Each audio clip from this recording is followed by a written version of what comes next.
दोस्तों welcome to MATV studio. The name of the program is साथी के संग संग।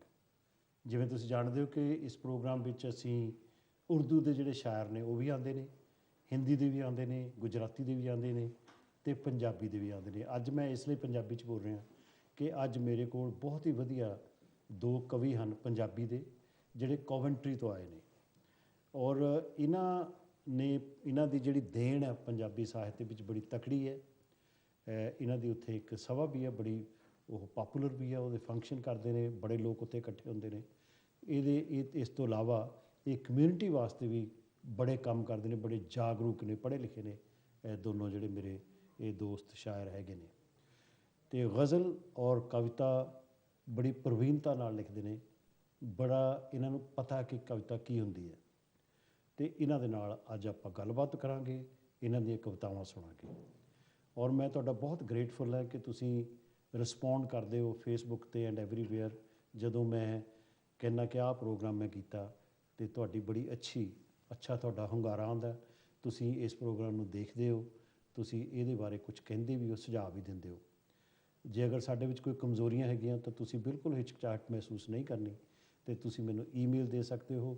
मेरा जिहड़ा ईमेल ID है वो हैगा कि SKSS साथी के संग संग SKSS.MATV@gmail.com। That is my email ID और स्क्रीन पर भी ईमेल ID आ जाएगी। तो आओ अपने जिहड़े दोस्त आए ने, साडे दो कवि हैगे ने कोवेंट्री तो आए, इन्हां नाल तुहाडी जान पछाण कराइए। मेरे कोल बैठे ने सुरिंदरपाल सिंह। सुरिंदरपाल सिंह डिस्ट्रिक्ट जलंधर विच लैल कलां पिंड है, उत्थों के जंपल हैगे ने और पिंड का नाम हैगा लिद्दर कलां और डिस्ट्रिक्ट नवां शहर दे विच है। तुहानूं पता है कि नवां शहर डिस्ट्रिक्ट नहीं सी होया करदी, तहसील होया करदी सी साडे जमाने च, हुण डिस्ट्रिक्ट है।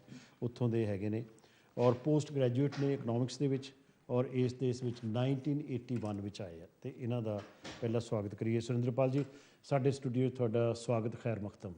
बुलावे लई बहुत बहुत शुक्रिया। इट्स ए प्लेजर, तुसीं एड्डी दूरों आए हो, मेरे थोड़े जे सद्दे दे उत्ते तुसीं इन्ना मेरा मान रखिया, बहुत बहुत धन्नवाद। तो दूसरे मेरे गैसट हैगे ने संतोख सिंह हेयर। संतोख सिंह हेयर पिछों लित्तरा पिंड है डिस्ट्रिक्ट जलंधर दे विच। लित्तरा पिंड इसलिए भी मशहूर है कि उत्थे जंडू लित्तरा वाला उन्होंने बड़े गाने लिखे उस पिंड दे हैगे ने। ये अपने आप दे विच एक अथॉरिटी हैगे ने कविता दे विच, अपने आप च इन्हां दा बड़ा तकड़ा नाम है। ये कोवेंट्री रहिंदे ने, कित्ते वजों इंजीनियर ने, पर इंजीनियर होने के बावजूद भी बड़ियां सूखम गल्लां करते हैं, बड़ियां सूखम कवितावां लिखते हैं।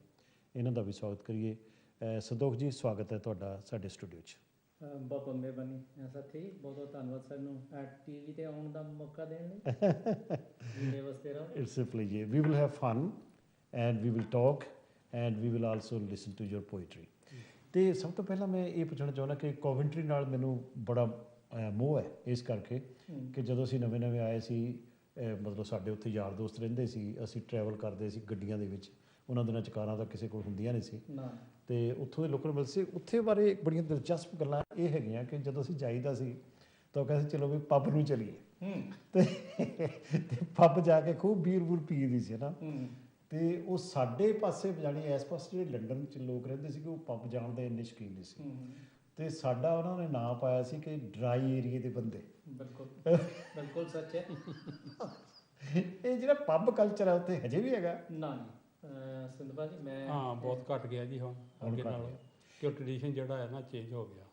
हाँ जी अगे नाल जिहड़ा ये चेंज हो गया जिहड़ा ट्रैडिशन दरअसल संधी सॉरी थोड़ी गल टोकदा असल ਵਿੱਚ ਸੱਚ ਜੀ ਇਹ ਸੀ ਕਿ ਜਿਹੜਾ ਮਿਡਲੈਂਡ ਏਰੀਆ ਨਾ ਜ਼ਿਆਦਾਤਰ ਉੱਥੇ ਫਾਊਂਡਰੀ ਵਰਕ ਤੁਸੀਂ ਵੀ ਜਾਣਦੇ ਬਹੁਤ ਸੀ ਔਰ ਫਾਊਂਡਰੀ ਦੇ ਵਿੱਚ ਕੰਮ ਕਰਨਾ ਕੋਈ ਖਾਲਾ ਜੀ ਦਾ ਵਾੜਾ ਨਹੀਂ ਸੀ।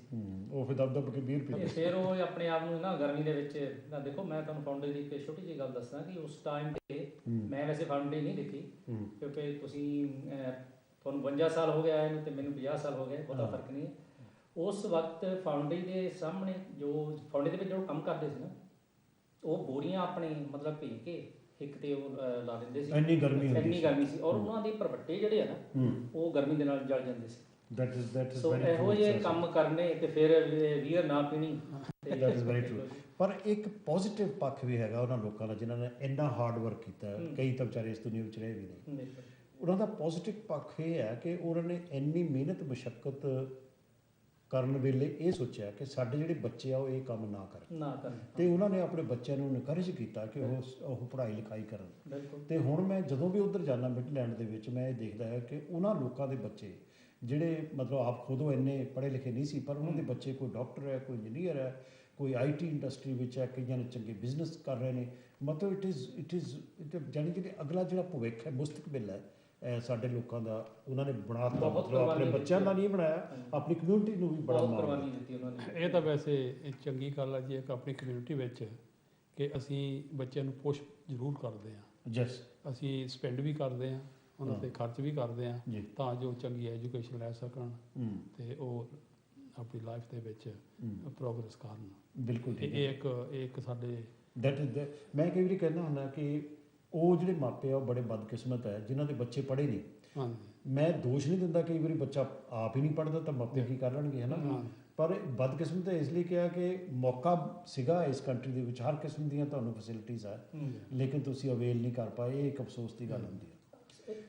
ਇੱਕ ਸੱਚੀ ਸੌਰੀ ਮੈਂ ਟੋਕਦਾ, ਜਿਹੜੀ ਤੁਸੀਂ ਗੱਲ ਕਹੀ ਨਾ ਇੱਧਰਲੇ ਤੇ ਉੱਧਰਲੇ ਲੋਕਾਂ ਬਾਰੇ, ਉਹ ਬਿਲਕੁਲ ਸੱਚੀ ਆ। ਉਹ ਇਹਦਾ ਕਾਰਨ ਸੀ ਇੱਕ, ਮੈਂ ਜਿਹੜਾ ਕਾਰਨ ਸਮਝਦਾ ਉਹ ਇਹ ਸੀ ਕਿ ਇੱਧਰਲੀ ਇਸ ਏਰੀਏ ਦੇ ਵਿੱਚ ਮਕਾਨ ਬਹੁਤ ਮਹਿੰਗੇ ਸੀ ਤੇ ਆਪਣੇ ਪਿੰਡਾਂ ਤੋਂ ਪੰਜਾਬ ਤੋਂ ਜਾਂ ਕਿਤੋਂ ਵੀ ਆ ਕੇ ਇੱਥੇ ਮਕਾਨ ਖਰੀਦਣਾ ਸੌਖਾ ਨਹੀਂ ਸੀ।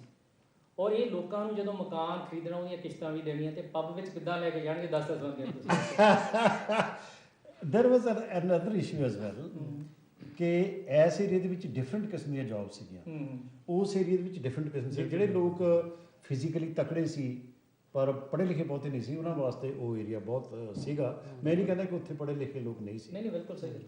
Okay, coming back to literature, ਕਿ ਤੁਸੀਂ ਮਤਲਬ ਕਵਿਤਾ ਲਿਖਦੇ ਹੋ, ਕਿਸ ਤਰ੍ਹਾਂ ਤੁਹਾਨੂੰ ਚੇਟਕ ਲੱਗੀ ਕਵਿਤਾ ਲਿਖਣ ਦੀ?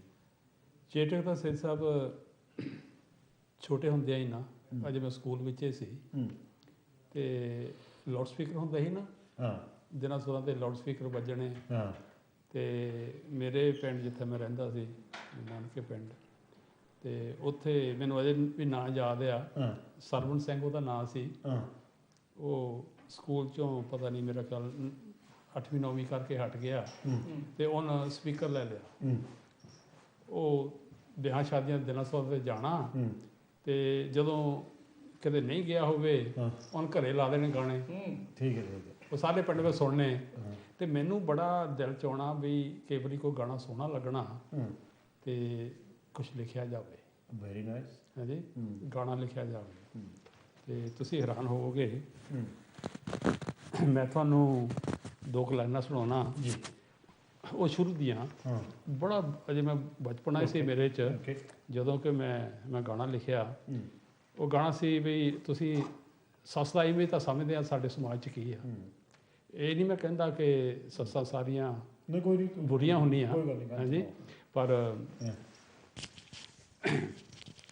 ਆਪਣੀ ਕੁੜੀ ਆਪਣੇ ਪੇਕੇ ਘਰ ਆਈ ਸਹੁਰਿਆਂ ਤੋਂ ਕਹਿੰਦੀ ਆ, ਨੀ ਮਾਏ ਮੈਨੂੰ ਛੇਤੀ ਤੋਰ ਦੇ, ਮੈਨੂੰ ਸੱਸ ਸਪਣੀ ਤੋਂ ਡਰ ਆਵੇ, ਸੱਸ ਨਾਲ ਤੇ 2 ਜਣੀਆਂ ਮੇਰੀ ਪੇਸ਼ ਨਾ ਕੱਲੀ ਦੀ ਜਾਵੇ। ਸੋ ਇਸ ਕਿਸਮ ਦੀ ਜਾਣੀ ਤੁਸੀਂ ਚੀਜ਼ਾਂ ਲਿਖਦੇ ਹੁੰਦੇ ਸੀ ਨਾ? ਜੀ ਮੈਂ ਇਹੋ ਜਿਹਾ ਸ਼ੁਰੂ ਹੋਇਆ। ਫਿਰ ਤੁਹਾਨੂੰ ਇੱਕ ਲਾਈਨ ਉਹਦੀ ਹੋਰ ਸੁਣਾਉਣਾ। ਸੱਸਾਂ ਦੀ ਕੀ ਗੱਲ ਕਰਨੀ, ਨੇਰਾ ਗਿੱਲਾ ਪੀਣ ਇਹ ਹੁੰਦਾ, ਪੈਣ ਲੱਗ ਜਾਣ ਤਿਉੜੀਆਂ, ਹਾਸਾ ਬੁੱਲਾਂ ਵਿੱਚ ਹੀ ਅਜੇ ਹੁੰਦਾ, ਨੀ ਰੱਬ ਕਰੇ ਮੇਰੀ ਸੁਣ ਲੈ, ਉਹਦੀ ਜੀਭ ਤੇ ਭਰਿੰਡ ਲੜ ਜਾਵੇ। ਵਾਹ। ਤੇ ਮੈਨੂੰ ਬਾਅਦ ਵਿੱਚ ਮੇਰਾ ਇੱਕ ਫਰੈਂਡ ਕਹਿਣ ਲੱਗਾ ਵੀ ਯਾਰ ਜਿਹੜਾ ਨਾ ਸਪਣੀ ਲਵ ਥੋੜ੍ਹਾ ਜਿਹਾ ਇਸ ਟੂ ਸਟਰੋਂਗ ਆ, ਤੂੰ ਇਦਾਂ ਨਾ ਕਿਹਾ ਕਰ, ਮੈਨੂੰ ਸੱਸ ਚੰਦਰੀ ਤੋਂ ਡਰ ਆਵੇ ਕਹਿ ਦਿਆ ਕਰ। ਬਹੁਤ ਵਧੀਆ। ਚਲੋ, ਸੋ ਇਸ ਕਿਸਮ ਦੀ ਤੁਹਾਡੀ ਸ਼ੁਰੂਆਤ ਹੋਈ। ਹਾਂਜੀ। ਤੇ ਤੁਸੀਂ ਜਿਹੜੀ ਗਜ਼ਲ ਹੈ, ਮੈਨੂੰ ਤੁਹਾਡੀ ਗਜ਼ਲਾਂ ਮੈਂ ਸੁਣੀਆਂ ਸਟੇਜ ਤੋਂ, ਵੈਸੇ ਵੀ ਤੁਸੀਂ ਸੁਣਾਈਆਂ, ਮੈਨੂੰ ਬੜੀ ਚੰਗੀਆਂ ਲੱਗਦੀਆਂ। ਕੋਈ ਆਪਣੀ ਪਹਿਲਾਂ, ਕਿਉਂਕਿ ਸਾਡੇ ਜਿਹੜੇ ਵਿਊਅਰ ਹੈਗੇ ਨਾ ਉਹ ਉਤਸਕ ਹੋ ਜਾਂਦੇ ਇੱਕਦਮ ਕਿ ਵੀ ਕਵੀ ਆਏ ਆ, ਇਹ ਗੱਲਾਂ ਤਾਂ ਸੁਣਾਈ ਜਾਣ ਆਪਣੀਆਂ, ਪਰ ਆਪਣੀਆਂ ਕਵਿਤਾਵਾਂ ਹੀ ਸੁਣਾਉਣ। ਤੇ ਤੁਸੀਂ ਆਪਣੀ ਕੋਈ ਚੋਣਵੀਂ ਗਜ਼ਲ ਸਾਨੂੰ ਸਭ ਤੋਂ ਪਹਿਲਾਂ ਸੁਣਾਓ। ਸਾਥੀ ਸਾਹਿਬ ਲਓ ਪੇਸ਼ ਆ ਕਿ ਘਰ ਆਪਣੇ ਦੀ ਬਾਰੀ ਤੇ ਮੈਂ ਦੋ ਦੋ ਪਰਦੇ ਕਰਦਾ ਹਾਂ, ਵਾਹ, ਇੱਕ ਤੇ ਡਰਦਾ ਨਜ਼ਰਾਂ ਕੋਲੋਂ, ਇੱਕ ਆਪੇ ਤੋਂ ਡਰਦਾ ਹਾਂ। ਬਹੁਤ ਖੂਬ। ਸੱਚ ਪੁੱਛੋ ਤਾਂ ਨੰਬਰਾਂ ਉੱਤੇ ਮੈਨੂੰ ਨਹੀਂ ਵਿਸ਼ਵਾਸ ਰਿਹਾ, ਮੈਂ ਤਾਂ ਘਰ ਦੀ ਪਹਿਚਾਣ ਵੀ ਪਰਦੇ ਤੋਂ ਹੀ ਕਰਦਾ ਹਾਂ। ਅੱਜ ਕੱਲ ਘਰ ਦਾ ਬੱਚਾ ਬੁੱਢਾ ਹੋ ਕਿੰਨਾ ਹੁਸ਼ਿਆਰ ਗਿਆ, ਕਰ ਲੈਂਦਾ ਹੈ ਪਰਦਾ ਦਰ ਤੇ ਜਦ ਵੀ ਦਸਤ ਕਰਦਾ ਹਾਂ। ਗੱਲ ਗੱਲ ਉੱਤੇ ਪਰਦਾ ਕਰਨਾ ਬਣਿਆ ਹੈ ਵਿਹਾਰ ਜਿਹਾ, ਇਸੇ ਲਈ ਹਾਂ ਘੁੱਟਿਆ ਰਹਿਣਾ, ਫਟ ਜਾਣ ਨੂੰ ਕਰਦਾ ਹਾਂ। ਬਹੁਤ ਵਾਹ, ਸ਼ੇਰ ਹੈ ਕਿ ਸਾਜ ਸਾਹਿਬ, ਹਾਂਜੀ ਸਾਹਿਬ, ਦਫ਼ਤਰ ਦੇ ਵਿੱਚ ਨੰਗੀ ਮੂਰਤ ਮਹਿਜ ਦਿਲ ਪਰਚਾਵਾ ਹੈ, ਕਹਿਣ ਨੂੰ ਉਹ ਭਾਵੇਂ ਕਹਿੰਦਾ ਹੈ ਕਦਰ ਕਲਾ ਦੀ ਕਰਦਾ ਹਾਂ। ਕਦਰ ਕਲਾ ਦੀ ਕਰਦਾ। ਵਾਹ ਵਾਹ, ਬਹੁਤ ਖੂਬ, ਬਹੁਤ ਖੂਬ। ਦਾਨਵਤਾ ਦਾ ਤਾਂਡਵ ਨਾਚ ਨੱਚਿਆ ਉਹਨਾਂ ਬੂਹੇ ਤੇ, ਮੈਂ ਬਾਪੂ ਦੇ ਬਾਂਦਰ ਵਾਂਗਰ ਹੱਥ ਅੱਖਾਂ ਤੇ ਧਰਦਾ ਹਾਂ। ਘਰ ਆਪਣੇ ਦੀ ਬਾਰੀ ਤੇ ਮੈਂ ਦੋ ਦੋ ਪਰਦੇ ਕਰਦਾ ਹਾਂ, ਇੱਕ ਤੇ ਡਰਦਾ ਨਜ਼ਰਾਂ ਕੋਲੋਂ, ਇੱਕ ਆਪੇ ਤੋਂ ਡਰਦਾ। ਬਹੁਤ ਬਹੁਤ ਖੂਬ। ਔਰ ਜਿਹੜੀ ਗੱਲ ਮੈਨੂੰ ਪਹਿਲਾਂ ਕਹਿਣੀ ਚਾਹੀਦੀ ਸੀ, ਮੈਂ ਹੁਣ ਕਹਿਣਾ ਕਿ ਗੁਰੂ ਨਾਨਕ ਦੇਵ ਜੀ ਦਾ ਜਨਮ ਦਿਨ ਹੈ ਕੱਲ੍ਹ ਨੂੰ। ਵੈਸੇ ਤਾਂ ਸ਼ਿਫਟ ਹੁੰਦਾ ਤਾਂ ਕਈ ਵਾਰੀ 7 ਤਰੀਕ ਨੂੰ ਹੁੰਦਾ, ਕਈ 6, ਕਈ 5, ਚਲੋ ਨਵੰਬਰ ਵਿੱਚ ਹੁੰਦਾ। ਕੱਲ੍ਹ ਨੂੰ ਜਨਮ ਦਿਨ ਹੈ ਬਾਬਾ ਨਾਨਕ ਦਾ। ਔਰ ਗੁਰੂ ਨਾਨਕ ਦੇਵ ਜੀ ਮਾਨਵਤਾ ਦੇ ਬਹੁਤ ਵੱਡੇ ਏਲਚੀ ਸੀ, ਬਹੁਤ ਵੱਡੇ ਮਦਾਦ ਸੀ ਕਿ ਹਿਊਮੈਨਿਟੀ ਜਿਹੜੀ ਆ ਉਹ ਵਧੇ ਫੁੱਲੇ, ਅਸੀਂ ਉਹ ਲੋਕੀ ਹੱਕ ਦਾ ਖਾਣ ਤੇ ਆਪਣਾ ਹੱਕ ਨਾ ਮਰਨ ਦੇਣ। ਔਰ ਉਹਨਾਂ ਨੇ ਇਹ ਵੀ ਕਿਹਾ ਕਿ ਪਾਪ ਕੀ ਜੰਜ ਲੈ ਕਾਬਲੋਂ ਧਾਇਆ, ਜੋਰੀ ਮੰਗੇ ਦਾਨ ਵੇ ਲਾ ਲਓ। ਇਹੋ ਜਿਹੇ ਸ਼ਬਦ ਵੀ ਉਹਨਾਂ ਦੇ ਹਿੱਸੇ ਆਉਂਦੇ ਆ ਜੀ। ਔਰ ਮੈਂ ਸਮਝਦਾ ਕਿ ਜਿਹੜਾ ਮਾਰਕਸਵਾਦ ਦਾ ਫਲਸਫਾ ਹੈਗਾ, ਇਹ ਬਾਅਦ ਦੇ ਵਿੱਚ ਬਿਲਕੁਲ ਕਾਰਲ ਮਾਰਕਸ ਨੇ ਅਡਾਪਟ ਕੀਤਾ, ਲੇਕਿਨ ਸ਼ੁਰੂਆਤ ਮੈਂ ਸਮਝਦਾ ਕਿ ਉੱਥੋਂ ਗੁਰੂ ਨਾਨਕ। ਤੇ ਸਭ ਜਿਹੜੇ ਸਾਡੇ ਸੁਣਨ ਵਾਲੇ ਹੈਗੇ ਨੇ, ਸਾਡੇ ਦੇਖਣ ਵਾਲੇ ਨੇ, ਉਹਨਾਂ ਨੂੰ ਮੈਂ ਬਾਬਾ ਨਾਨਕ ਜੀ ਦੇ ਜਨਮ ਦਿਨ ਦੀ ਵਧਾਈ ਦਿੰਦਾ।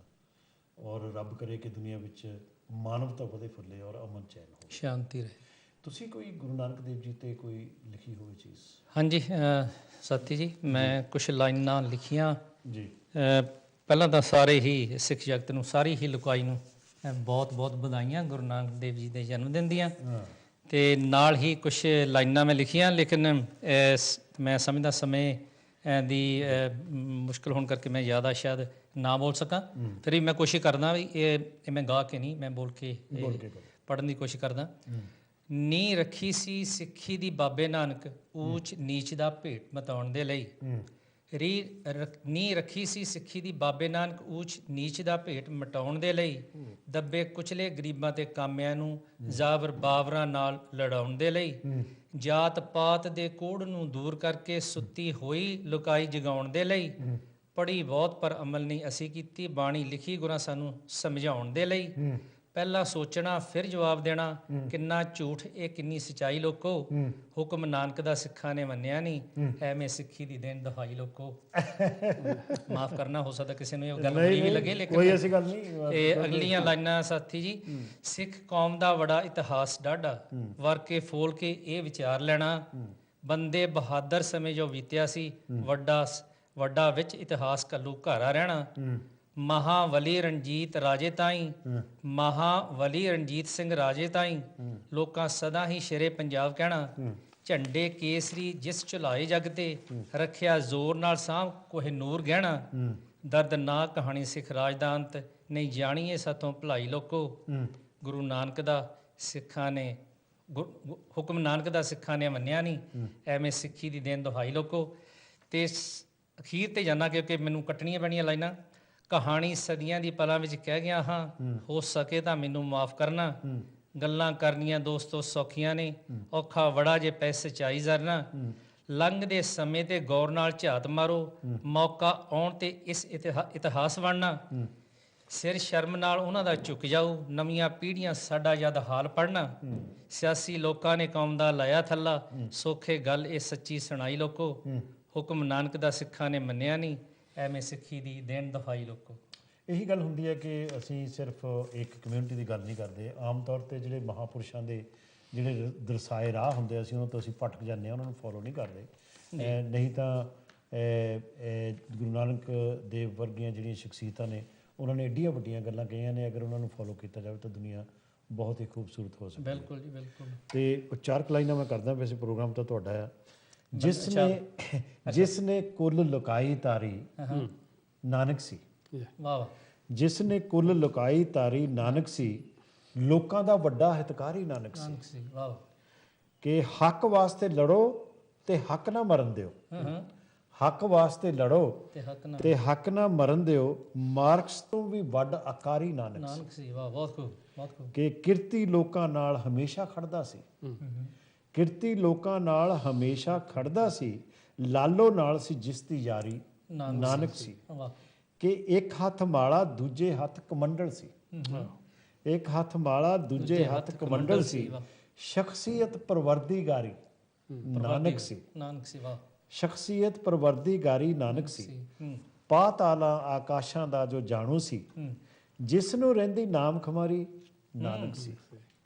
ਕਿ ਬਹੁ ਰੰਗਾਂ ਬਹੁ ਪਰਤਾਂ ਵਾਲਾ ਨਾਨਕ ਸੀ, ਬਹੁ ਰੰਗੀ ਸੀ ਜੋ ਫੁਲਕਾਰੀ ਨਾਨਕ ਸੀ। ਵਾਹ ਕਿ ਚਾਰੇ ਕੂੰਟਾਂ ਜਿਸ ਨੇ ਪੈਦਲ ਗਾਈਆਂ ਸਨ, ਚਾਰੇ ਕੂੰਟਾਂ ਜਿਸ ਨੇ ਪੈਦਲ ਗਾ ਲਈਆਂ, ਐਡਾ ਵੱਡਾ ਪਰਉਪਕਾਰੀ ਨਾਨਕ ਸੀ।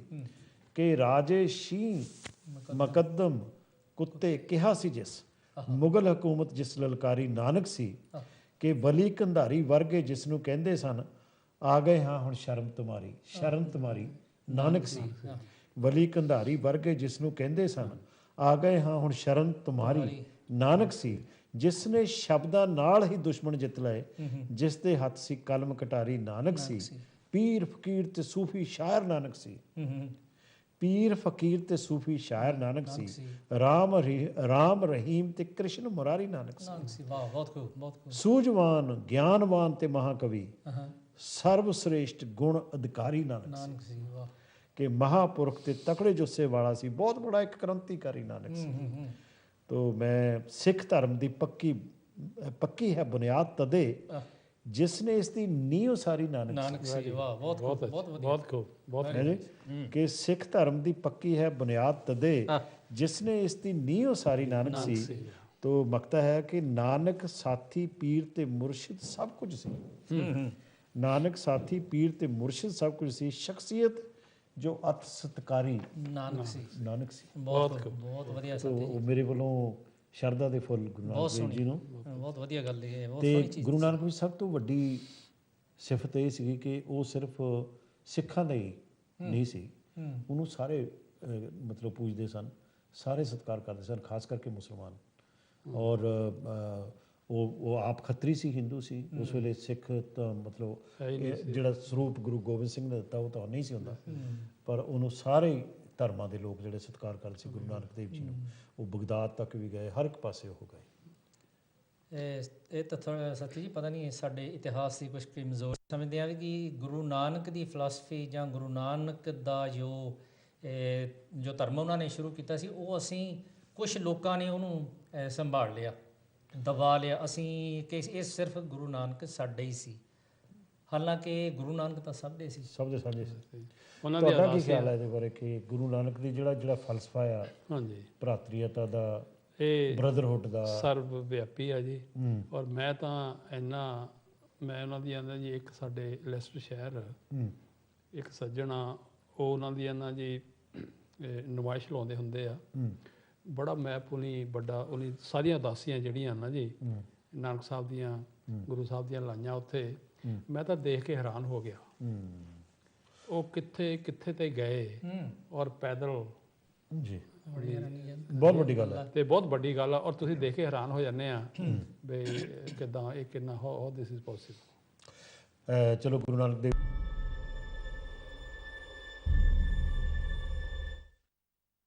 Call India Landlines and Mobiles for only 1 pence per minute when you buy the UK plan.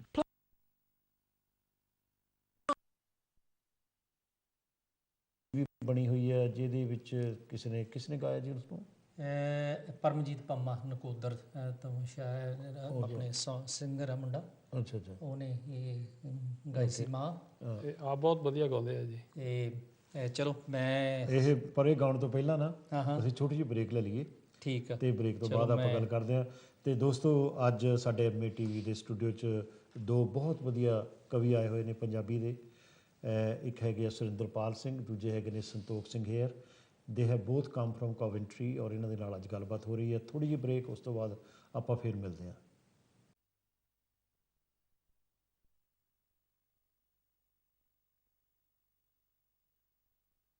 Singh. ਸੰਤੋਖ ਜੀ, ਆਪਾਂ ਬ੍ਰੇਕ ਤੋਂ ਪਹਿਲਾਂ ਗੱਲ ਕਰਦੇ ਸੀ ਤੁਹਾਡੀ ਜਿਹੜੀ ਬੜੀ ਮਸ਼ਹੂਰ ਗਜ਼ਲ ਹੈ ਜਾਂ ਉਹਨੂੰ ਕਵਿਤਾ ਕਹਿ ਲਓ ਜੋ ਵੀ ਹੈ ਮਾਂ ਬਾਰੇ, ਉਹ ਤੁਸੀਂ ਸੁਣਾਓ। ਤਰਨਮ ਵਿੱਚ ਸੁਣਾਓਗੇ? ਹਾਂਜੀ ਮੈਂ ਤੁਹਾਡਾ ਤਰਨਮ ਤਾਂ ਬਹੁਤ ਵਧੀਆ ਹੁੰਦਾ। ਇਹ ਤਰਨਮ ਦੇ ਕੋਸ਼ਿਸ਼ ਕਰਾਂਗਾ ਜੀ ਕਿ ਇਹ ਜਲਦੀ ਖਤਮ ਕਰ ਦੇਵਾਂ। ਸੋ ਦੋਸਤੋ, ਇਹ ਗਜ਼ਲ ਹੈ ਮਾਂ। ਸੁਣਾਓ। ਹਾਂਜੀ। ਪਿੰਡ ਦੀ ਗਲੀ 'ਚ ਮੈਂ ਜਦ ਪੈਰ ਪਾਇਆ, ਬਚਪਨ ਮੇਰਾ ਮੈਨੂੰ ਮੁੜ ਯਾਦ ਆਇਆ। ਪਿੰਡ ਦੀ ਗਲੀ 'ਚ ਮੈਂ ਜਦ ਪੈਰ ਪਾਇਆ, ਬਚਪਨ ਮੇਰਾ ਮੈਨੂੰ ਮੁੜ ਯਾਦ ਆਇਆ। ਘਰ ਦੇ ਮੈਂ ਬੂਹੇ ਨੂੰ ਜਦ ਚਾਬੀ ਲਾਈ, ਮਾਂ ਫਿਰ ਤੂੰ ਮੈਨੂੰ ਬਹੁਤ ਯਾਦ ਆਈ। ਵਾਹ ਜੀ ਵਾਹ। ਮਾਂ ਫਿਰ ਤੂੰ ਮੈਨੂੰ ਬਹੁਤ ਯਾਦ ਆਈ, ਮਾਂ ਫਿਰ ਤੂੰ ਮੈਨੂੰ ਬਹੁਤ ਯਾਦ ਆਈ। ਕਰ ਯਾਦ ਅੱਖੀਆਂ 'ਚੋਂ ਪਾਣੀ ਸੀ ਵਗਿਆ, ਇਸ ਦਰ ਨੂੰ ਮਾਂ ਕਦੇ ਨੇ ਕੁੰਡਾ ਸੀ ਲੱਗਿਆ। ਕਰ ਯਾਦ ਅੱਖੀਆਂ 'ਚੋਂ ਪਾਣੀ ਸੀ ਵਗਿਆ, ਇਸ ਦਰ ਨੂੰ ਮਾਂ ਕਦੇ ਨੇ ਕੁੰਡਾ ਸੀ ਲੱਗਿਆ। ਜਦੋਂ ਸੁੰਨੇ ਵੇੜੇ ਨੇ ਪਾਈ ਦੁਹਾਈ, ਮਾਂ ਫਿਰ ਤੂੰ ਮੈਨੂੰ ਬਹੁਤ ਯਾਦ ਆਈ। ਗਲੀਆਂ ਵੀ ਉਹੀ ਤੇ ਰਾਵਾਂ ਵੀ ਉਹੀ, ਪਿੱਪਲ ਉਹ ਬੋੜਾਂ ਤੇ ਛਾਵਾਂ ਵੀ ਉਹੀ, ਪਰ ਤੂੰ ਕਿਤੇ ਵੀ ਨਾ ਦਿੱਤੀ ਦਿਖਾਈ। ਮਾਂ ਫਿਰ ਤੂੰ ਮੈਨੂੰ ਬਹੁਤ ਯਾਦ ਆਈ। ਬਹੁਤ ਅੱਛਾ।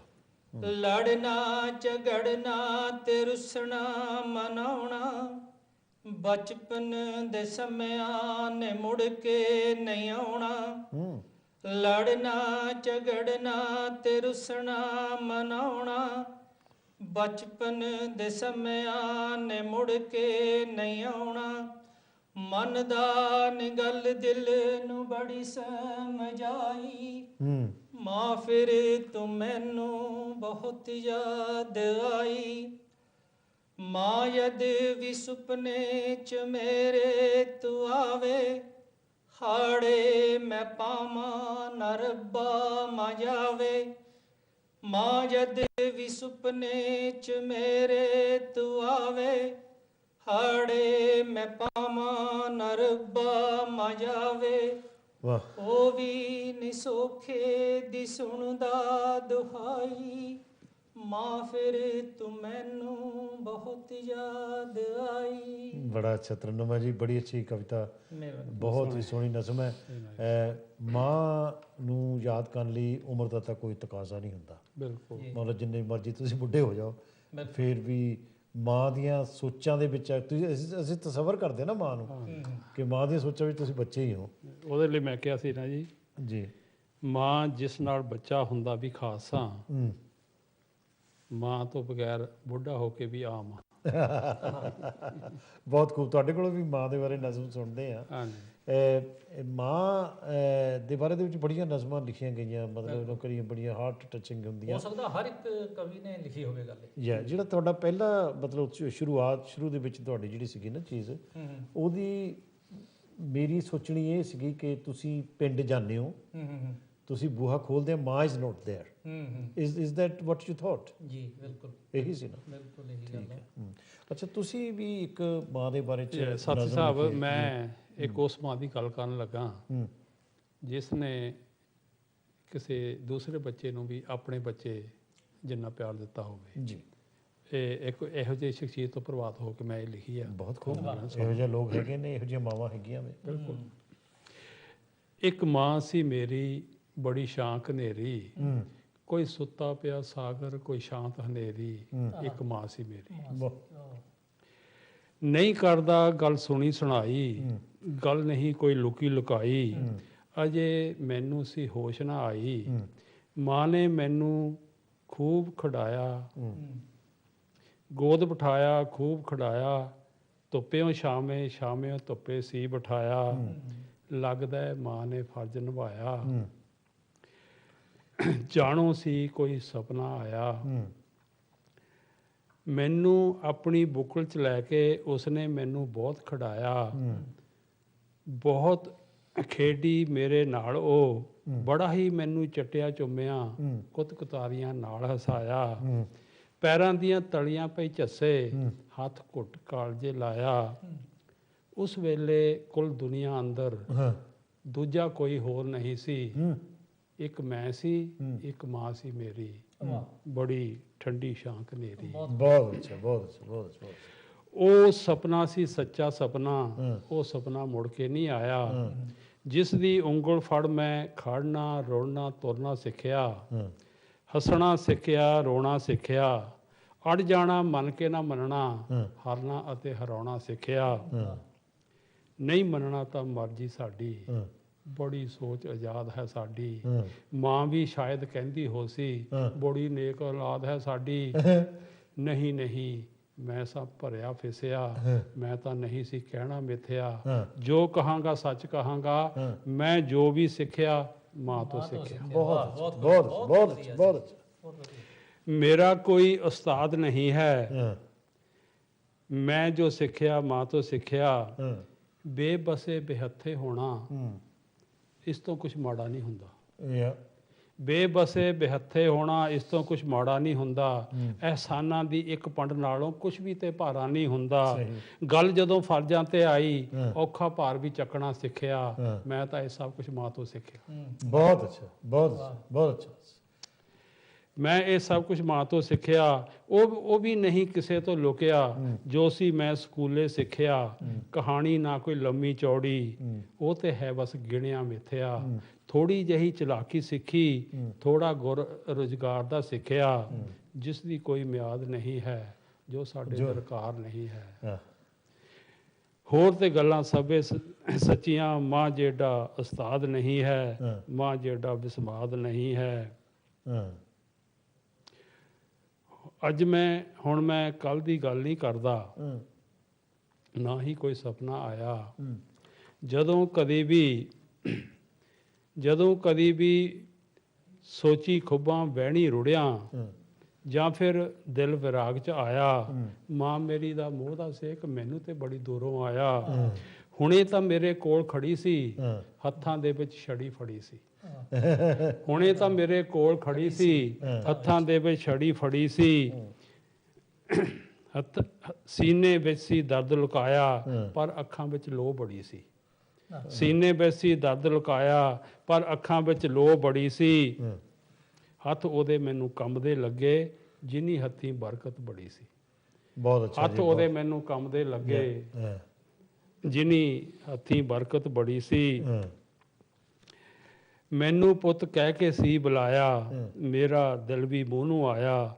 ਨਾ ਮੈਂ ਬੋਲਿਆ ਨਾ ਗਿਆ ਬੁਲਾਇਆ, ਬਸ ਦੂਰ ਜਾਂਦੀ ਨੂੰ ਤੱਕਦਾ ਰਹਿ ਗਿਆ।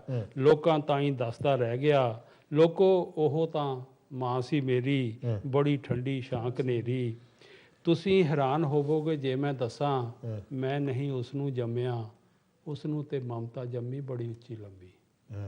ਉਸ ਨੂੰ ਤੇ ਮਮਤਾ ਜੰਮੀ ਬੜੀ ਉੱਚੀ ਲੰਮੀ। ਉਹ ਤੇ ਲੱਗਦੀ ਸੀ ਬੀਬੀ ਸਭ ਦੀ, ਤਾਈਓ ਤੇ ਮਾਂ ਮੇਰੀ ਲੱਗਦੀ। ਮੈਂ ਇੱਕੋ ਇੱਕ ਨਹੀਂ ਸਾਂ ਉਸਦਾ, ਪਰ ਉਹ ਇੱਕੋ ਇੱਕ ਮਾਂ ਸੀ ਮੇਰੀ, ਬੜੀ ਠੰਡੀ ਸ਼ਾਂਕ ਦੀ। ਬਹੁਤ ਅੱਛਾ ਜੀ, ਬਹੁਤ ਖੂਬਸੂਰਤ। ਇੱਕ ਮਤਲਬ ਜਿਸ ਕਿਸੇ ਤੋਂ ਵੀ ਮਾਂ ਦਾ ਪਿਆਰ ਮਿਲਿਆ ਹੋਵੇ, ਔਰ ਤੁਸੀਂ ਸੋਚ ਸਕਦੇ ਕੋ ਵੀ ਮਾਂ ਹੀ। ਤੇ ਆਪਣਾ ਹੁਣ ਮਾਂ ਤੋਂ ਪਹਿਲਾਂ ਗੁਰੂ ਨਾਨਕ ਤੋਂ, ਫਿਰ ਮਾਂ ਤੋਂ, ਹੁਣ ਇਸ਼ਕ ਦੀ ਗੱਲ ਕਰੀਏ ਆਪਾਂ। ਇਸ਼ਕ ਦੀ ਕਰੀਏ ਉਹ ਕਿਉਂਕਿ ਨਾ ਜ਼ਿੰਦਗੀ 'ਚੋਂ ਵੀ ਬੜਾ ਜ਼ਰੂਰੀ ਹੈ। ਆਪਣੀ ਕੋਈ ਤੁਸੀਂ ਗਜ਼ਲ ਸੁਣਾਓ, ਸਾਰੀ ਨਾ ਸੁਣਾਉਣੀ ਵੀ ਕਿਉਂਕਿ ਸਾਡੇ ਕੋਲ ਟਾਈਮ ਘੱਟ ਹੁੰਦਾ। ਠੀਕ ਹੈ, ਬਸ 3 ਸ਼ੇਅਰ ਹੋਣੇ। ਓਕੇ ਠੀਕ ਹੈ, ਕੋਸ਼ਿਸ਼ ਕਰਦੇ ਹਾਂ ਜਲਦੀ ਹੋ ਜਾਵੇ। ਦੋਸਤੋ ਇਹ ਗਜ਼ਲ ਹੈ। ਦੀਵੇ ਮੇਰੀ ਮੜੀ ਤੇ ਜਦ ਉਹ ਜਗਾਇਆ ਕਰਨਗੇ, ਦੀਵੇ ਮੇਰੀ ਮੜੀ ਤੇ ਜਦ ਉਹ ਜਗਾਇਆ ਕਰਨਗੇ, ਯਾਦ ਹੰਝੂ ਮੇਰੀਆਂ ਪਲਕਾਂ ਦੇ ਆਇਆ ਕਰਨਗੇ, ਯਾਦ ਹੰਝੂ ਮੇਰੀਆਂ ਪਲਕਾਂ ਦੇ ਆਇਆ ਕਰਨਗੇ। ਯਾਦ ਹੰਝੂ ਮੇਰੀਆਂ ਪਲਕਾਂ ਦੇ ਆਇਆ ਕਰਨਗੇ ਯੂੰਦਿਆਂ ਹਰ ਪਲ ਜੋ ਮੇਰਾ ਇਮਤਿਹਾਨ ਲੈਂਦੇ ਰਹੇ ਯੂੰਦਿਆਂ ਹਰ ਪਲ ਜੋ ਮੇਰਾ ਇਮਤਿਹਾਨ ਲੈਂਦੇ ਰਹੇ ਬਾਦ ਮੇਰੇ ਫਿਰ ਉਹ ਕਿਸ ਨੂੰ ਅਜ਼ਮਾਇਆ ਕਰਨਗੇ ਬਾਦ ਮੇਰੇ ਫਿਰ ਉਹ ਕਿਸ ਨੂੰ ਅਜ਼ਮਾਇਆ ਕਰਨਗੇ ਬਾਦ ਮੇਰੇ ਫਿਰ ਉਹ ਕਿਸ ਨੂੰ ਅਜ਼ਮਾਇਆ ਕਰਨਗੇ ਸਿਤਮ ਸਾਰੀ ਜ਼ਿੰਦਗੀ ਸਹਿੰਦਾ ਰਿਹਾ ਕੋਈ ਵੇ ਗੁਨਾਹ ਸਿਤਮ ਸਾਰੀ ਜ਼ਿੰਦਗੀ ਸਹਿੰਦਾ ਰਿਹਾ ਕੋਈ ਵੇ ਗੁਨਾਹ ਯਾਦ ਕਰ ਡਰ ਆਪਣੇ ਸਾਏ ਤੋਂ ਜਾਇਆ ਕਰਨਗੇ ਯਾਦ ਕਰ ਡਰ ਆਪਣੇ ਸਾਏ ਤੋਂ ਜਾਇਆ ਕਰਨਗੇ ਯਾਦ ਕਰ ਡਰ ਆਪਣੇ ਸਾਏ ਤੋਂ ਜਾਇਆ ਕਰਨਗੇ ਸੁਲਗਦੀ ਹੋਈ ਸ਼ਾਮ ਜਦ ਸੋਚਾਂ ਚ ਉਭਰੇਗੀ ਕਦੀ ਸੁਲਗਦੀ ਹੋਈ ਸ਼ਾਮ ਜਦ ਸੋਚਾਂ ਚ ਉਭਰੇਗੀ ਕਦੀ ਯਾਦ ਮੁੜ ਮੁੜ ਆਵਾਂਗਾ ਯਦ ਉਹ ਭੁਲਾਇਆ ਕਰਨਗੇ ਯਾਦ ਮੁੜ ਮੁੜ ਆਵਾਂਗਾ ਯਦ ਉਹ ਭੁਲਾਇਆ ਕਰਨਗੇ ਯਾਦ ਮੁੜ ਮੁੜ ਆਵਾਂਗਾ ਯਦ ਉਹ ਭੁਲਾਇਆ ਕਰਨਗੇ ਸੋਖੇ ਨੂੰ ਜਿਹੜੇ ਬੇਵਫਾ ਕਾਫਿਰ ਦੀਵਾਨਾ ਕਹਿ ਰਹੇ ਸੋਖੇ ਨੂੰ ਜਿਹੜੇ ਬੇਵਫਾ ਕਾਫਿਰ ਦੀਵਾਨਾ ਕਹਿ ਰਹੇ ਸਿਤਮਗਰ ਉਹ ਗੀਤ ਮੇਰੇ ਗੁਨਗੁਨਾਇਆ ਕਰਨਗੇ ਬਹੁਤ ਅੱਛਾ ਬਹੁਤ ਥੈਂਕ ਯੂ ਵੈਰੀ ਮਚ ਬੜੀ ਖੂਬਸੂਰਤ ਗਜ਼ਲ ਹੈ ਜੀ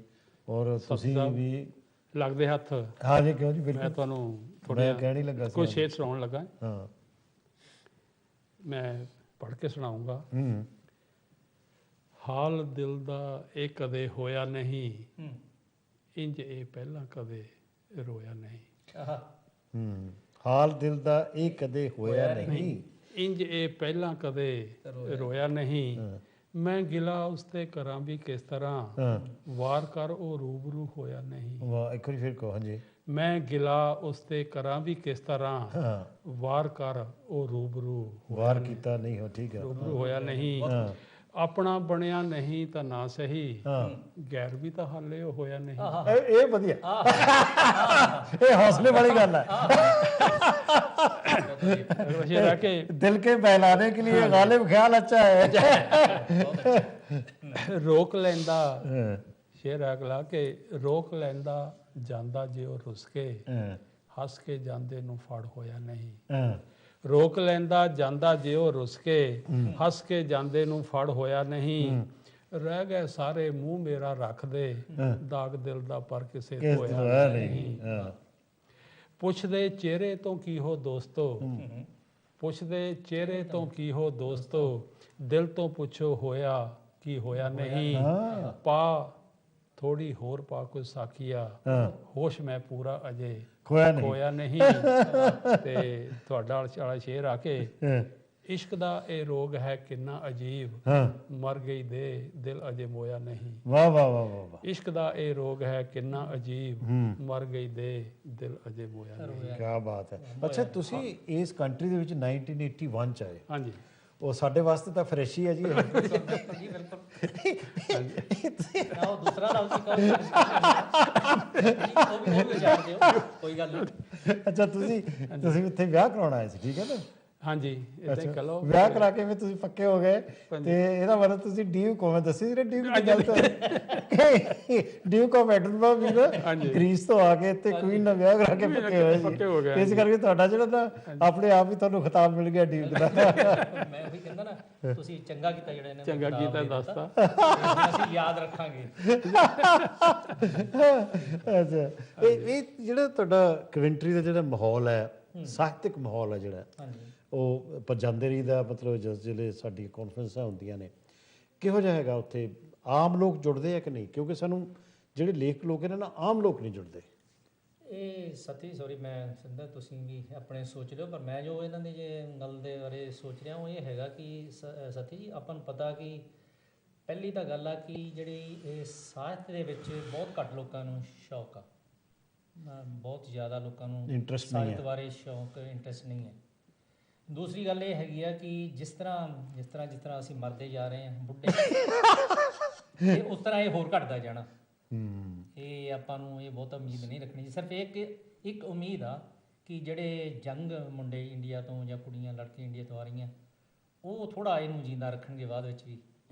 ਇਹ ਗੱਲ ਇੱਥੇ ਬਹੁਤ ਵਾਰੀ ਹੋਈ ਹੈ ਨਾ ਪ੍ਰੋਗਰਾਮਾਂ ਦੇ ਵਿੱਚ, ਜਿਹੜੇ ਦੋਸਤ ਆਉਂਦੇ ਅਕਸਰ ਇਸ ਸਿੱਟੇ ਤੇ ਪਹੁੰਚਦੇ ਆ। ਜਦੋਂ ਤੁਸੀਂ ਕਿਹਾ ਸੀ ਕਿ ਹੁਣ ਜਿਹੜੇ ਪੁਰਾਣੇ ਲੇਖ ਆ ਬੁੱਢੇ ਹੋ ਗਏ ਆ, ਮਰ ਰਹੇ and all that, so are we saying ਕਿ ਜਿਹੜਾ ਪੰਜਾਬੀ ਦਾ ਜਿਹੜਾ ਭਵਿੱਖ ਹੈ ਇਸ ਕੰਟਰੀ ਦੇ ਵਿੱਚ ਇਹ ਬਲੀਕ ਹੈ? ਬਿਲਕੁਲ ਬਲੀਕ ਹੈ। ਕਿਉਂ ਜੀ? ਮੈਂ ਵੀ ਕਹੂੰਗਾ ਜੀ ਬਲੀਕ ਹੈ। ਬਲੀਕ ਹੈ। ਤੇ ਜਿਹੜੇ ਮਿਡਲੈਂਡ ਦੇ ਵਿੱਚ ਜਿਹੜੇ, ਕਿਉਂਕਿ ਮੈਂ ਬਹੁਤ ਪੁਰਾਣੀ ਗੱਲ ਕਰ ਰਿਹਾ, ਉਸ ਵੇਲੇ ਉਹ ਮੈਨੂੰ ਲੱਗਦਾ ਉਹ ਖਰੇ ਚਲੇ ਗਏ ਬੰਦੇ, ਉਹਦੇ ਬਾਅਦ ਨਵੀਂ ਪਨੀਰੀ ਨੇ ਕੁਝ ਕੀਤਾ ਨਹੀਂ ਇਹਦਾ ਵੱਲੋਂ। ਨਹੀਂ, ਕੁਝ ਰਿਮਾਰਕੇਬਲ ਨਹੀਂ ਕੀਤਾ। ਤੇ ਹੁਣ ਸਾਡੇ ਬੱਚੇ ਵੀ ਆ ਜਿਹੜੇ ਉਹ ਪੰਜਾਬੀ ਬੋਲਦੇ ਵੀ ਆ, ਹਾਂਜੀ, ਸਮਝਦੇ ਵੀ ਆ, ਪਰ ਉਹ ਲਿਖ ਪੜ੍ਹ ਨਹੀਂ ਸਕਦੇ। ਤੇ ਇਹ ਪ੍ਰੋਬਲਮ ਹੈ। ਤੇ ਇਹ ਇੱਕ ਮੇਨ ਪ੍ਰੋਬਲਮ। ਸੱਚੀ ਕਈ ਲੋਕ ਨਾ ਇਹ ਗੱਲ ਕਰਦੇ ਆ ਕਿ ਨਹੀਂ ਜੀ ਪੰਜਾਬੀ ਮਰਨ ਨਹੀਂ ਲੱਗੀ ਇੱਥੇ। ਆਪਾਂ ਪੰਜਾਬ ਦੀ ਗੱਲ ਨਹੀਂ ਕਰ ਰਹੇ, ਹਾਲਾਂਕਿ ਪੰਜਾਬ ਵਿੱਚ ਵੀ ਮਾਹੌਲ ਜਿਹੜਾ ਬਹੁਤ ਵਿਗੜ ਚੁੱਕਾ। ਆਪਾਂ ਨੂੰ ਮੌਕਾ ਮਿਲਦਾ ਹਰ ਸਾਲ ਉੱਥੇ ਜਾਣ ਦਾ, ਜੋ ਪੰਜਾਬੀ ਦੇ ਹਾਲਾਤ ਉੱਥੇ ਆ ਔਰ ਉਹ ਦੇਖ ਕੇ ਬੜਾ ਦੁੱਖ ਹੁੰਦਾ ਹੈ। ਤੇ ਮਤਲਬ ਕਈ ਤਾਂ ਲੋਕ ਇਹ ਵੀ ਕਹਿ ਦਿੰਦੇ ਆ, ਕਿਉਂਕਿ ਬਹੁਤ ਲੋਕਾਂ ਨੂੰ ਇੱਥੇ ਇੰਟਰਵਿਊ ਕੀਤਾ ਵਿਦਵਾਨਾਂ ਨੂੰ, ਉਹ ਕਹਿੰਦੇ ਜੀ ਪੰਜਾਬੀ ਨੂੰ ਤੁਸੀਂ ਬਚਾਇਆ, ਅਸੀਂ ਤਾਂ ਉੱਥੇ ਗਵਾ ਰਹੇ ਹਾਂ। ਖੈਰ ਮੈਂ ਇੱਕ ਬ੍ਰੇਕ ਤੇ ਜਾਵਾਂਗਾ। ਤਾਂ ਦੋਸਤੋ ਅੱਜ ਸਾਡੇ ਕੋਲ ਦੋ ਸ਼ਾਇਰ ਹਨ, ਦੋ ਕਵੀ ਹਨ ਪੰਜਾਬੀ ਦੇ, ਸੰਤੋਖ ਸਿੰਘ ਹੇਅਰ ਔਰ ਸੁਰਿੰਦਰਪਾਲ ਸਿੰਘ। ਉਹਨਾਂ ਦੇ ਕੋਲੋਂ ਅੱਜ ਅਸੀਂ ਨਜ਼ਮਾਂ ਸੁਣ ਰਹੇ ਹਾਂ। ਉਹਨਾਂ ਦੀ ਜਿਹੜੀ ਸਾਹਿਤਿਕ ਜੀਵਨੀ ਹੈ ਜਾਂ ਕਲਚਰ ਜਿਹੜੀ ਉਹਨਾਂ ਦੀ ਬੈਕਗਰਾਉਂਡ ਹੈ ਉਹਦੇ ਬਾਰੇ ਆਪਾਂ ਗੱਲ ਕਰ ਰਹੇ ਹਾਂ। ਛੋਟੀ ਜਿਹੀ ਬ੍ਰੇਕ, ਉਸ ਤੋਂ ਬਾਅਦ ਆਪਾਂ ਇੱਕ ਵਾਰ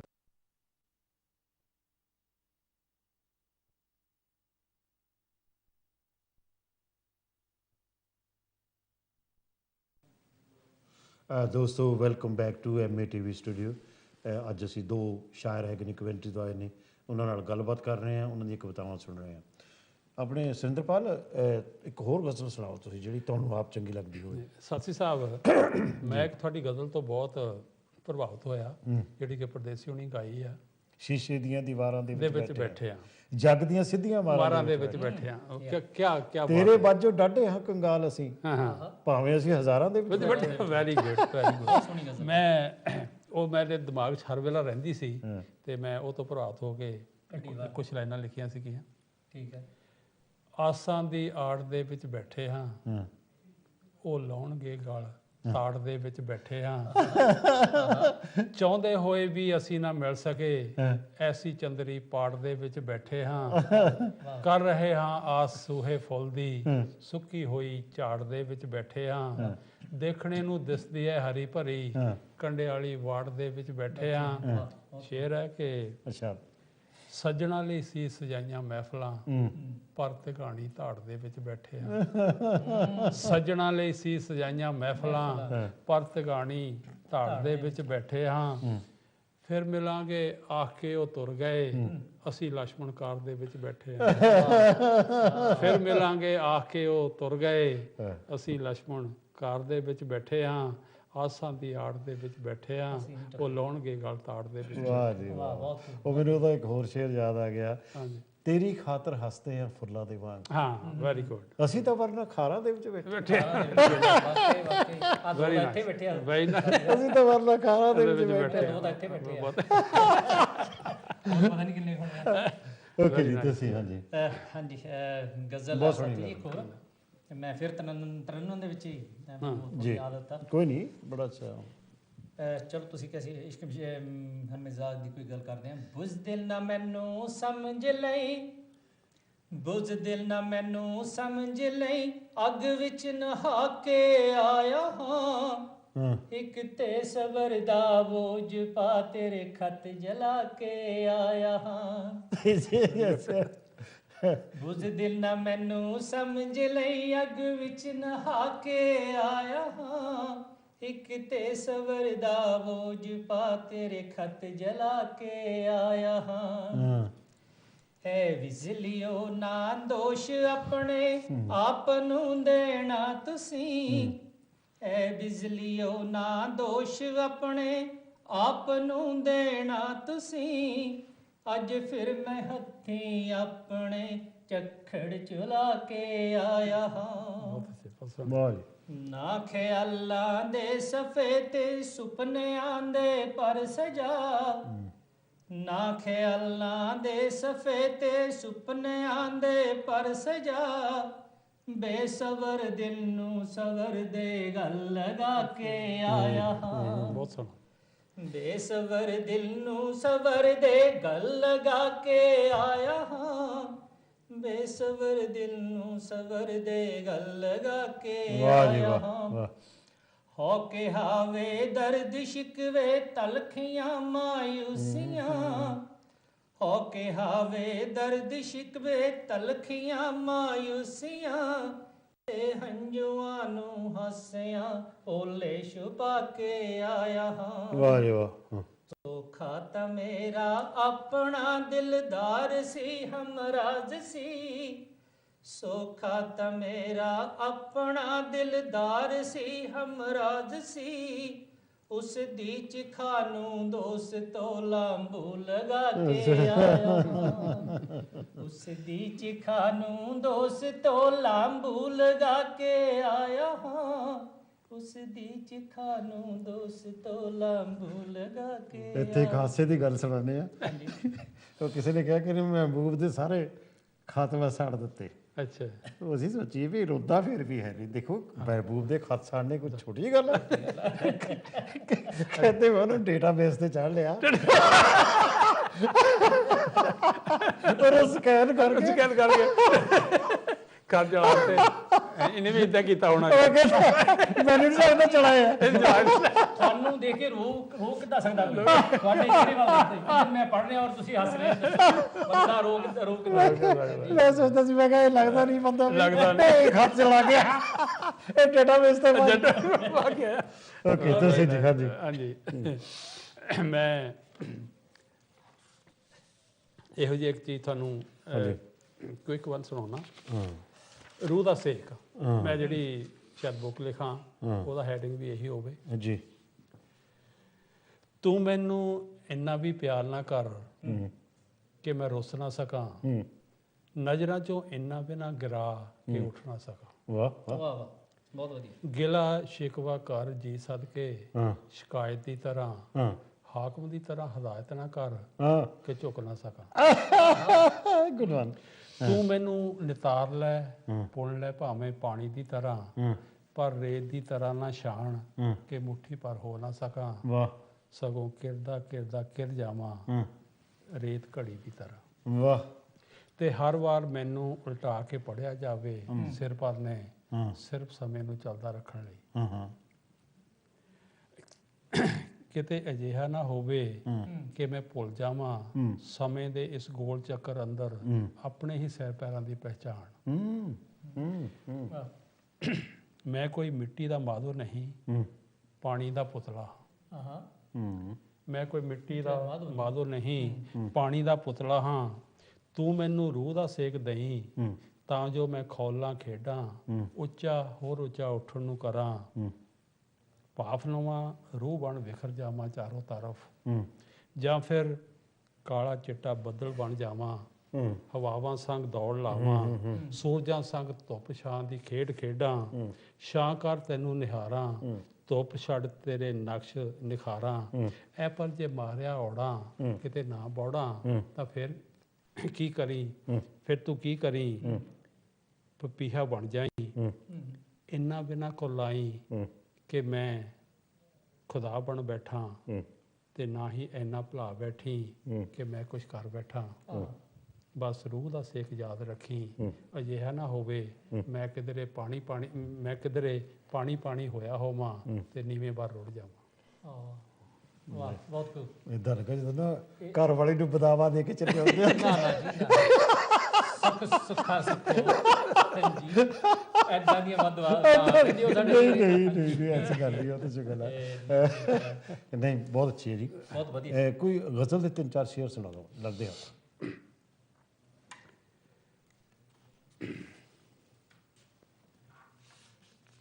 ਉਹ ਜੀ ਆ ਕਿ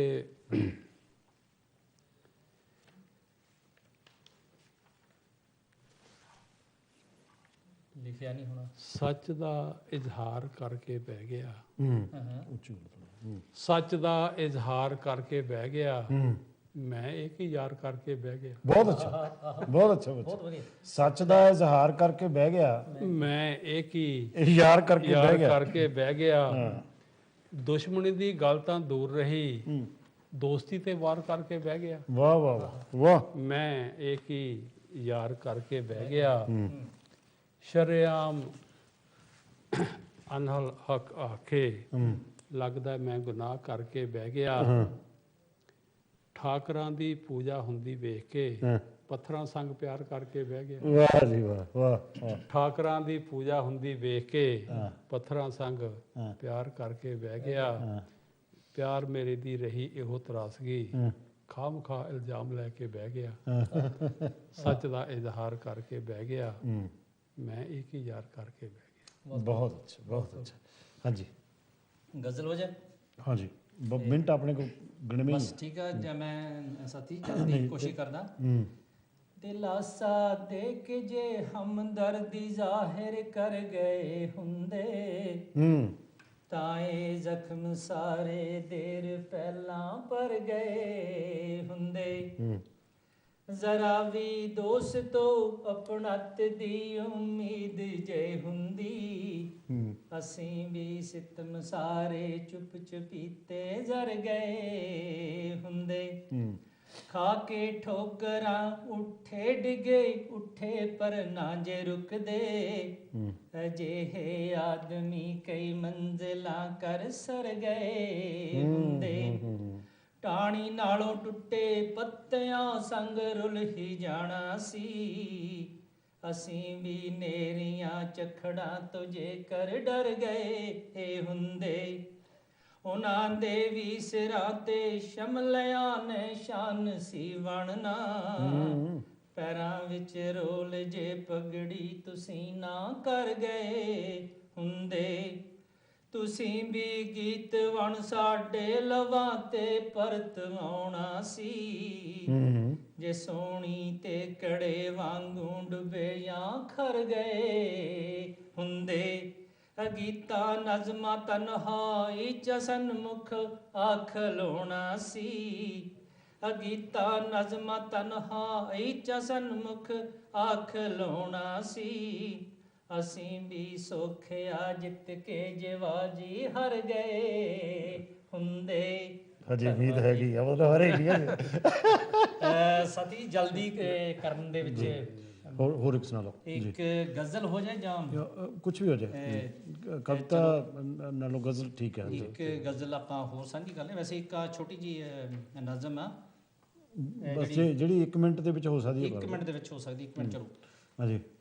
ਇੱਕ ਰਾਤ ਸੀ ਭਿਆਨਕ, ਦਿਲ ਵੀ ਤੇ ਗਮਜ਼ਦਾ ਸੀ, ਵਾਪਸ ਪਏਗਾ ਮੁੜਨਾ ਇਹਦਾ ਨਾ ਸੋਚਿਆ ਸੀ। ਅੱਗੇ ਮੇਰੇ ਸੀ ਦਲਦਲ, ਪਿੱਛੇ ਹਨੇਰ ਛਾਇਆ, ਰਿਹਾ ਫਿਰ ਵੀ ਮੁਸਕਰਾਉਂਦਾ ਮੇਰਾ ਹੀ ਹੌਸਲਾ ਸੀ ਜੀ। ਯਦ ਵੀ ਸਵਾਲ ਪੁੱਛਦਾ ਇਹੋ ਜਵਾਬ ਮਿਲਦਾ, ਮੇਰਾ ਹੀ ਦਿਲ ਮੇਰੇ ਨਾਲ ਬਸ ਹੋ ਗਿਆ ਖਫਾ ਸੀ। ਤੱਕੇ ਉਦਾਸ ਮੈਨੂੰ ਕਾਇਰ ਨਾ ਸਮਝ ਬੈਠੀ, ਚੜਿਆ ਵੇ ਦੋਸ਼ ਸੂਲੀ ਜਿਹੜਾ ਉਹ ਤੜਫਿਆ ਸੀ। ਮੁੱਦਤਾਂ ਦੇ ਬਾਅਦ ਮਿਲਿਆ ਤੇਰੀ ਹੈ ਮਿਹਰਬਾਨੀ, ਮੁੱਦਤਾਂ ਦੇ ਬਾਅਦ ਮਿਲਿਆ ਤੇਰੀ ਹੈ ਮਿਹਰਬਾਨੀ, ਸੁਪਨੇ ਚ ਮਿਟ ਗਿਆ ਉਹ ਸੋਖੇ ਜੋ ਫਾਸਲਾ ਸੀ। ਇਹ ਤੁਸੀਂ ਤੁਹਾਡਾ ਜਿਹੜਾ ਬਹੁਤ ਖੂਬਸੂਰਤ ਗਜ਼ਲ ਹੈ, ਤੁਹਾਡਾ ਜਿਹੜਾ ਤਖੱਲਸ ਹੈ ਉਹ ਸੌਖਾ ਹੈ ਜੀ। ਹਰੇਕ ਪ੍ਰਵਾਸੀ ਨਾਲ ਵਰਤਦਾ। ਓਕੇ। ਉਹਦੇ ਗੀਤ ਦੇ ਰੂਪ ਵਿੱਚ ਮੈਂ ਕੁਝ ਲਾਈਨਾਂ ਲਿਖਿਆ ਸੀ। ਅੱਛਾ। ਅੱਜ ਮੈਂ ਅਸਲੋਂ ਪਰਦੇਸੀ ਹੋਇਆ ਹਾਂ, ਅੱਜ ਮੈਂ ਅਸਲੋਂ ਪਰਦੇਸੀ ਹੋਇਆ ਹਾਂ, ਨੈਣੀ ਨੀਰ ਨਹੀਂ ਹੈ ਪਰ ਮੈਂ ਰੋਇਆ। ਵੀਰ ਦੇ ਆਖੇ ਮਾਂ ਨੇ ਵੀ ਦਰਕਾਰ ਦਿੱਤਾ, ਨਾਲ ਦੇ ਜੰਮਿਆ ਫੋਨ ਉੱਤੇ ਲਲਕਾਰ ਦਿੱਤਾ। ਅੱਜ ਮੈਂ ਕੌਣ ਕਦ ਕਿੱਥੋਂ ਦਾ ਹੋਇਆ ਹਾਂ, ਨੈਣੀ ਨੀਰ ਨਹੀਂ ਹੈ ਪਰ ਮੈਂ ਰੋਇਆ ਹਾਂ। ਭੁੱਲ ਬੈਠਾ ਸਾਂ ਹੱਡ ਜਿਹੜੇ ਕਟਵਾਏ ਮੈਂ, ਪਰ ਭੁੱਲ ਨਹੀਂ ਹੋਣੇ ਹੱਥ ਜਿਹੜੇ ਵਢਵਾਏ ਮੈਂ। ਅੱਜ ਪਾਣੀ ਦੀ ਥਾਂ ਲਹੂ ਨਾਲ ਗਿਆ ਧੋਇਆ ਹਾਂ, ਨੈਣੀ ਨੀਰ ਨਹੀਂ ਹੈ ਪਰ ਮੈਂ ਰੋਇਆ ਹਾਂ। ਬਹੁਤ ਗੁੱਡ, ਅੱਜ ਮੈਂ ਅਸਲੋਂ ਪਰਦੇਸੀ ਹੋਇਆ। ਬਹੁਤ ਆਲਰਾਈਟ, ਵੈਰੀ ਗੁੱਡ। ਉਹ ਦਰਅਸਲ ਗਜ਼ਲ ਦੀ ਜਿਹੜੀ ਸਿਨਫ ਹੈ ਨਾ, ਇਹਦੇ ਤੇ ਬਹੁਤ ਮਿਹਨਤ ਕਰਨ ਦੀ ਲੋੜ ਹੁੰਦੀ ਹੈ। ਇਹ ਤਾਂ ਗੀਤ ਦੀ ਯਾਦ ਨਹੀਂ, ਇਹ ਤਾਂ ਗੀਤ ਹੈ। ਹਾਂਜੀ। ਮੈਂ ਗਜ਼ਲ ਦੀ ਗੱਲ ਕਰ ਰਿਹਾ, ਕਿਉਂਕਿ ਗੀਤ ਵਾਸਤੇ ਹੋਰ ਕਿਸਮ ਦੀ ਤਾਸੀਰ ਚਾਹੀਦੀ ਹੈ। ਮਤਲਬ ਗਜ਼ਲ ਗੀਤ ਵਰਗੀ, ਇਹ ਤਾਂ ਗੀਤ ਹੈ। ਐਂਡ ਗਜ਼ਲ ਹੈ ਜਿਹੜੀ, ਗਜ਼ਲ ਦੇ ਵਿੱਚ ਬਹੁਤ ਸੰਜੀਦਗੀ ਵੀ ਹੋਣੀ ਚਾਹੀਦੀ ਹੈ ਉਹਦੇ ਵਿੱਚ, ਔਰ ਉਹਦੇ ਵਿੱਚ ਆਪਣੇ ਆਪ 'ਚ ਫਲੋ ਹੋਣਾ ਚਾਹੀਦਾ, ਹਰੇਕ ਸ਼ੇਰ ਮੁਕੰਮਲ ਹੋਣਾ ਚਾਹੀਦਾ, ਇਸ ਕਿਸਮ ਦੀ ਗੱਲ ਹੈ। ਤੇ ਤੁਸੀਂ ਇੱਕ ਇੱਕ ਸ਼ੇਰ ਮਤਲਬ ਜੇ ਸੁਣਾ ਲਓ ਤੇ। ਅੱਲਾ ਤੇਰਾ ਵਾਹਿਗੁਰੂ ਮੇਰਾ, ਹਾਂ, ਅੱਲਾ ਤੇਰਾ ਵਾਹਿਗੁਰੂ ਮੇਰਾ, ਤੂੰ ਹਿੰਦੂਆਂ ਤਾਈਂ ਭਗਵਾਨ ਕਹਿਣ ਦੇ, ਬੋਧੀ ਸਿੱਖ ਈਸਾਈ ਤੂੰ ਜੀ ਸਦਕੇ, ਮੁਸਲਮਾਨਾਂ ਤਾਈਂ ਮੁਸਲਮਾਨ ਰਹਿਣ ਦੇ। ਜੋ ਆਪਣਾ ਆਪਣਾ ਕੰਮ ਕਰੀ ਜਾਓ। ਕਰੀ ਜਾਂਦਾ ਮੰਦਰ ਜਾਂਦਾ ਹੈ ਜਾਂ ਤੂੰ ਜਾ ਗਿਰਜੇ, ਮੰਦਰ ਜਾਂਦਾ ਹੈ ਜਾਂ ਫਿਰ ਤੂੰ ਗਿਰਜੇ, ਆਪਣੇ ਦਿਲ ਨੂੰ ਜਰਾ ਸਮਝਾ ਦੇਖੀ, ਹਰ ਜਗ੍ਹਾ ਇਨਸਾਨ ਹੀ ਨਜ਼ਰ ਆਉ, ਗੁਰੂ ਘਰ ਜਾਂ ਮਸਜਿਦ ਜਾ ਦੇਖੀ। ਜੀ, ਇੱਕ ਓਕੇ ਜੀ, ਗਜ਼ਲਨਾਮਾ 30 ਸੈਕਿੰਡਸ ਆਪਣੇ ਕੋਲ। ਗਜ਼ਲਨਾਮਾ ਇੱਕ ਆ ਪਹਿਲਾਂ ਸਿਰਫ ਮਤਲਬ ਹੀ ਸੁਣਾ ਦਿਓ। ਹਾਂਜੀ। ਮੂੰਹ ਮਿਲਾ ਜਾ, ਬਸ ਮੂੰਹ ਮਿਲਾ ਜਾ ਹੀ ਮਾਰਦਾ ਹੈ, ਨਹੀਂ ਤਾਂ ਬੰਦਾ ਕਦ ਹਾਰਦਾ ਹੈ। ਬਹੁਤ ਖੂਬ, ਬਹੁਤ ਖੂਬ। ਮੂੰਹ ਰੱਖਦਾ ਹੀ ਮਰ ਗਿਆ ਹੋਣਾ ਹੈ, ਤਾਈਓਂ ਪਿੱਠ ਤੇ ਨੀਲ ਫਟਕਾਰਦਾ ਹੈ। ਵੀ ਕਹਿੰਦਾ ਨੱਕ ਰੱਖਣ ਦੀ ਸੁਣ ਕੇ ਸੋਚਿਆ ਮੈਂ, ਬਾਕੀ ਅੰਗਾਂ ਬਗੈਰ ਕਿਵੇਂ ਸਾਰਦਾ ਹੈ। ਬਹੁਤ ਅੱਛਾ, ਬਹੁਤ ਬਹੁਤ ਸ਼ੁਕਰੀਆ ਤੁਹਾਡਾ, ਤੁਸੀਂ ਸਾਡੇ ਸਟੂਡੀਓ ਵਿੱਚ ਆਏ। ਤੇ ਦੋਸਤੋ, ਇਹ ਸੀ ਸਾਡਾ ਅੱਜ ਦਾ ਪ੍ਰੋਗਰਾਮ, ਤੇ ਅਗਲੇ ਹਫਤੇ ਫੇਰ ਮਿਲਾਂਗੇ।